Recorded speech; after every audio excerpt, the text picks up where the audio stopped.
Oke, bismillahirrahmanirrahim. Assalamualaikum warahmatullahi wabarakatuh. Jumpa lagi bersama saya Dayo Famil. Senang sekali rasanya bisa menyapa teman-teman semuanya melalui video ini. Sama seperti video yang sudah saya bagikan sebelumnya, kali ini saya akan mengajak teman-teman semua untuk kita kembali belajar bersama salah seorang mentor yang sudah cukup dikenal, yaitu Mas Arli Kurnia ya. Jadi di video kali ini kita akan belajar tentang permasalahan hutang, kita akan belajar tentang bisnis dan banyak hal yang lainnya yang kemungkinan saya akan bagi menjadi beberapa bagian, mungkin bisa menjadi 3 video. Jadi teman-teman semuanya jangan lupa untuk menyimak semua videonya ya.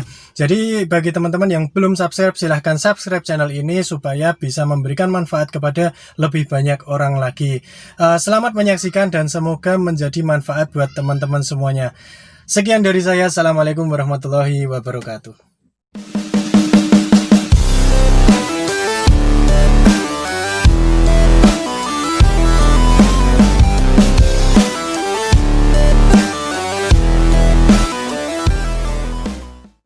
Bismillahirrahmanirrahim. Assalamualaikum warahmatullahi wabarakatuh. Alhamdulillah pada siang hari ini kita bisa live lagi ya di acara Kopi Lunas ya. Kopi Lunas membahas hutang dan bisnis bersama Mas Arli Kurnia. Ya, Mas Arli, kali ini kita akan bahas tentang hutang dan bisnis yang sudah masuk melalui customer service kita ya, yang sudah masuk melalui email. Akan saya bacakan. Bisa kita mulai Mas Arli? Ya, langsung aja. Baik, siap. Baik teman-teman, jadi ini saya akan membacakan pertanyaan ya yang sudah masuk melalui email dari tim kami yang membahas tentang permasalahan hutang dan bisnis. Semoga bisa menjadi pelajaran buat teman-teman yang menyimak semuanya. Oke, bismillahirrahmanirrahim. Yang pertama Mas Arli ya, saya bacakan. Saya dari titik-titik ya, nama saya samarkan, alamat saya di Jember.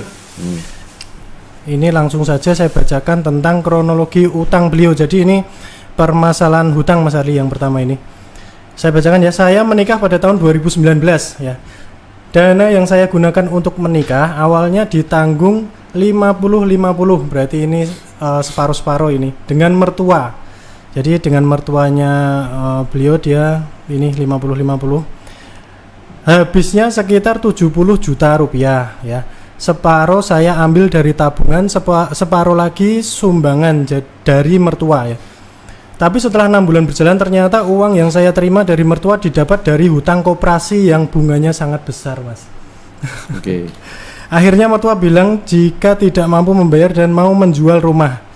Saya tidak tega, akhirnya saya memutuskan ambil pinjaman uang di bank untuk melunasi hutang. Dari situlah saya sekarang masih punya utang di bank sekitar 40 juta.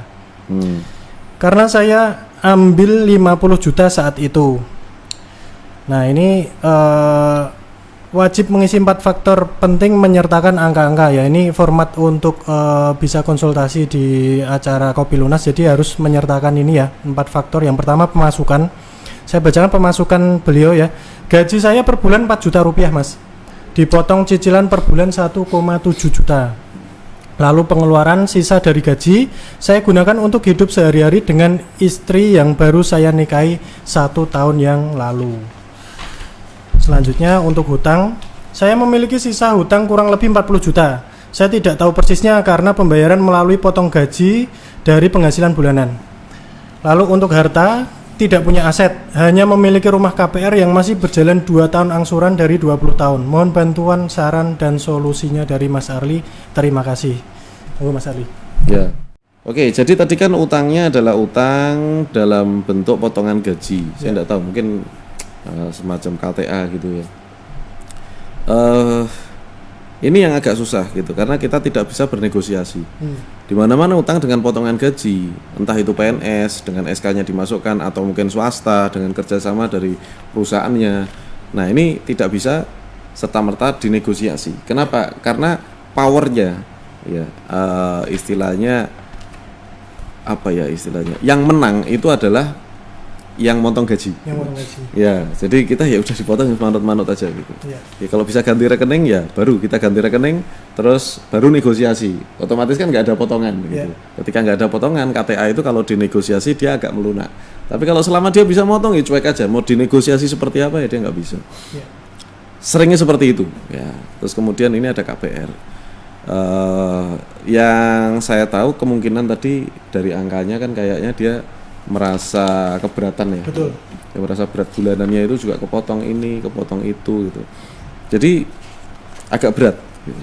Nah, kalau sudah seperti ini, saran saya gimana? Saran saya adalah yang pertama, kalau memang rumahnya yang KPR itu bisa dijual, saran saya sih dijual. Lebih baik sewa saja. Gitu. Kenapa? Karena Anda masih punya 18 tahun untuk membayar. Gitu. 20 tahun udah dibayar 2 tahun. Itu percaya nggak percaya nanti Anda lunasi itu kayak nggak berkurang. Mungkin bertambah. Gitu ya. Pelunasannya nanti mungkin bertambah. Kalau misalnya rumahnya ada yang beli terus harus melunasi, ya itu kemungkinan besar tidak akan berkurang. Kalau berkurang paling 200.000, 300.000 gitu. Nyebelilah pokoknya gitu. Ya oke, baru angsuran 20 tahun baru dibayar 2 tahun terus mau dilunasi itu rasanya tuh sebel banget ya. Enggak berkurang pokoknya. Ya, kenapa? Karena ada sistem anuitas di situ. Ya, tapi ya sudah diikhlaskan aja. Seandainya rumahnya laku ya sudah, yang penting dilunasin, udah kita kontrak aja. Gitu. Kalau kontrak jangan kontrak di tempat yang mewah-mewah, jangan di tempat strategis. Ya kontrak di lokasi yang senilai dengan lokasi yang Anda beli itu. Gitu loh. Jadi ada yang bilang, "Mas, saya KPR subsidi, kalau kontrak di sini 1 juta per bulan." Nah, kan ada tuh, sering banget itu kayak gitu. Di sini sebulan 1 juta gitu. Sedangkan kalau KPR subsidi, saya cuma bayar 1 juta itu sudah bayar angsuran. Lebih baik ngangsur tuh Mas daripada uangnya hilang untuk kontrakan. Katanya seperti itu. Nah, padahal KPR subsidi bayar 1 juta itu tempatnya non jauh di sana. Sebulan kita bayar 1 juta itu di properti yang strategis. Properti yang strategis yang kalau Anda KPR gak mungkin bisa 1 juta sebulan. Gitu. Kalau di KPR itu mungkin bisa 4 juta, 5 juta, 6 juta, 7 juta. Saya nggak tahu gitu. Tapi intinya itu adalah properti yang lebih mahal. Nah, kalau Anda kontrak di lokasi yang dekat dengan KPR subsidi, jauhnya nggak 1 juta sebulan. Ya mungkin 3 juta setahun kan gitu.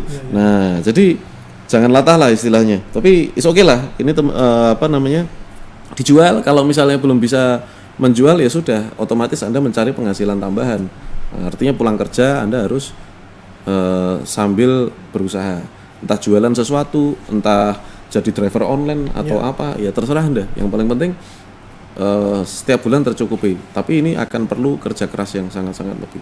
Kalau saran saya sih, gimana caranya utang ini bisa dikurangi dulu. Nek saya jadi Anda, rumahnya yang tak jual. Kalau saya jadi Anda, tapi bagaimanapun juga ini adalah keputusan Anda, gitu ya. Baik. Oke, berarti pertanyaan pertama sudah dijawab langsung oleh Mas Ali Kurnia. Lalu saya lanjut ke pertanyaan berikutnya.